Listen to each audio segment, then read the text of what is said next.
శాసనసభ ద్వారా bill pass చేసి గవర్నర్ గారికి అసెంట్ కోసం పంపారు. ఆయన యొక్క సిగ్నేచర్ కోసం అది అక్కడ ఉండడం జరుగుతుంది. కాకపోతే ఈరోజు 42% అనేది రాజ్యాంగంలో పొందుపరిచిన భాగంగా 3 పార్టీ ఆర్టికల్ ఏదైతే ఉందో, ఏదైతే కమిషన్స్ ఎన్నో కమిషన్స్, మండల్ కమిషన్ కానీ, కాకా కలేకర్ కమిషన్, వృద్ధుల కమిషన్ కానీ రిపోర్టు ప్రకారం వాళ్ళ యొక్క కమిషన్ రికమెండేషన్ ప్రకారమే ఇవ్వడం జరిగింది 42% అనేది. ఇంకా జనాభా ఎక్కువ ఉంది, 56% ఉంది, కానీ వేరే ఓన్లీ 42%కి కన్ఫైన్ చేసిర్రు. ఓకే, అదైనా ఇవ్వడానికి ఈడబ్ల్యూఎస్ మాత్రం 10 రోజులలో బిల్ పాస్ అయింది, రాష్ట్రపతి అసెంట్ వెళ్ళిపోయింది, అది యాక్ట్గా వచ్చేసింది. అది నెక్స్ట్ మంత్ నుంచి ఇమీడియట్ నెక్స్ట్ మంత్ నుంచి ఇంప్లిమెంటేషన్ అయిపోతుంది.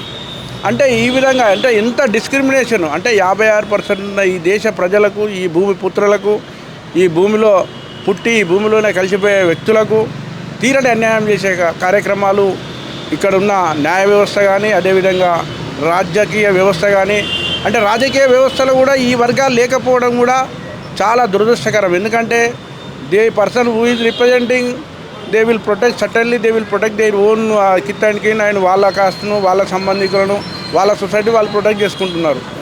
ఇది కరెక్ట్ కాదు, అది రాజ్యాంగ వ్యతిరేకమైన విధానం. అది వాళ్ళు ఎలక్టెడ్ మెంబర్స్ అంటే they should feel that it is their country, it is people are their people అని ఫీల్ కావాలి. అందరినీ ప్రొటెక్ట్ చేయాల్సిన బాధ్యత రాజ్యాంగం ఎలక్ట్ చేసిన ప్రతి ఒక్కరిపై ఉంటుందని శాసనసభ్యులపై ఉంటుంది. శాసనసభ్యులు న్యాయంగా వాళ్ళు చేసిరు, బిల్ పాస్ చేసిరు, 42% ఇవ్వాలని చెప్పి తీర్మానం చేసిరు.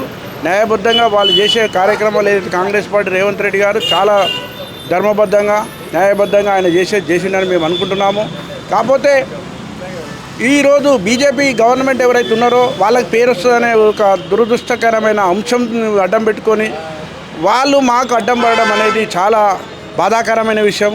మా వర్గాలు ఏడుస్తున్నాయి ఈరోజు. ఎందుకంటే కొంతమంది మా లేడీస్ అడ్వకేట్లు అయితే ఏడ్చిరు, అక్కడ ముందటనే హైకోర్టు ముందట ఏడ్చిరు. అంటే ఎంత బాధాకరమైన విషయమో మీరు కూడా గ్రహించండి. మేము 14వ తారీఖు నాడు అంటే మేము కూడా మేము భాగస్వామ్యమై ఈ అభివృద్ధిలో భాగస్వామ్యం కాకూడదా? మళ్ళీ ఈ రాష్ట్రం, ఈ దేశం ఎటుపోతున్నది?